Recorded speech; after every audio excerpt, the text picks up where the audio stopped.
Effectivement, ça a fuité aujourd'hui sur les annonces qu'il devait faire hier pour clore le débat, le grand débat national. Alors qu'est-ce qu'on nous annonce? On parle d'annonces au point de vue institutionnel, des annonces aussi sur le plan de la fiscalité, confirmation qu'on veut baisser les impôts des classes moyennes de manière significative, en supprimant des niches fiscales, en s'attaquant à la dépense publique. On nous promet aussi de réindexer les pensions de retraite inférieures à 2 000 € par mois sur l'inflation. Ça sera effectif en janvier prochain. On nous propose également de supprimer l'ENA, de pérenniser, vous savez, ce dispositif qui a été mis en place au début d'année pour permettre aux entreprises qui voulaient de verser une prime exceptionnelle. Bref, voilà un éventail peut-être non exhaustif des mesures qui pourraient être annoncées prochainement par le chef de l'État, mais j'ai l'impression qu'on n'a rien de très significatif, de très lourd. On nous disait dans l'entourage. Oui, il n'y a pas l'effet waouh finalement quelque part dans ce que nous dit le chef de l'État. Comment est-ce que vous regardez ça, Arnaud Portanelli? Est-ce que si on en reste là, vous direz tout ça pour ça finalement? Déjà, malheureusement, je pense que quoi qu'ils disent, personne ne dirait qu'il y a un effet waouh, et que les gens qui sont contre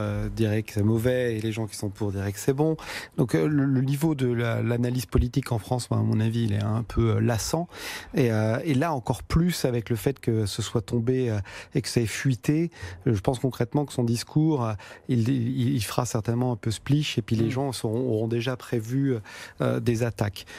Sur le fond, moi je trouve que dans les choses qui ont fuité, il y a des choses très positives. J'aimerais effectivement reciter ce que vous avez dit pour les entrepreneurs, la possibilité donc de défiscalisation permanente de la prime exceptionnelle. En tant qu'entrepreneur, moi, ça c'est quelque chose qui me touche directement et je trouvais ça super.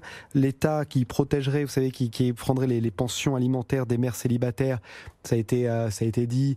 Moi, je trouve que c'est vraiment très bien. Le fait qu'il ne revienne pas sur l'ISF, je trouve ça très bien, parce que sinon, ça aurait été vraiment... Et qui reconfirme qu'il veut faire une analyse de l'IFI, on va quand même faire une analyse, attention. On va faire une analyse, il n'a pas dit qu'il ne reviendrait jamais, mais ça, je trouve ça vraiment très positif.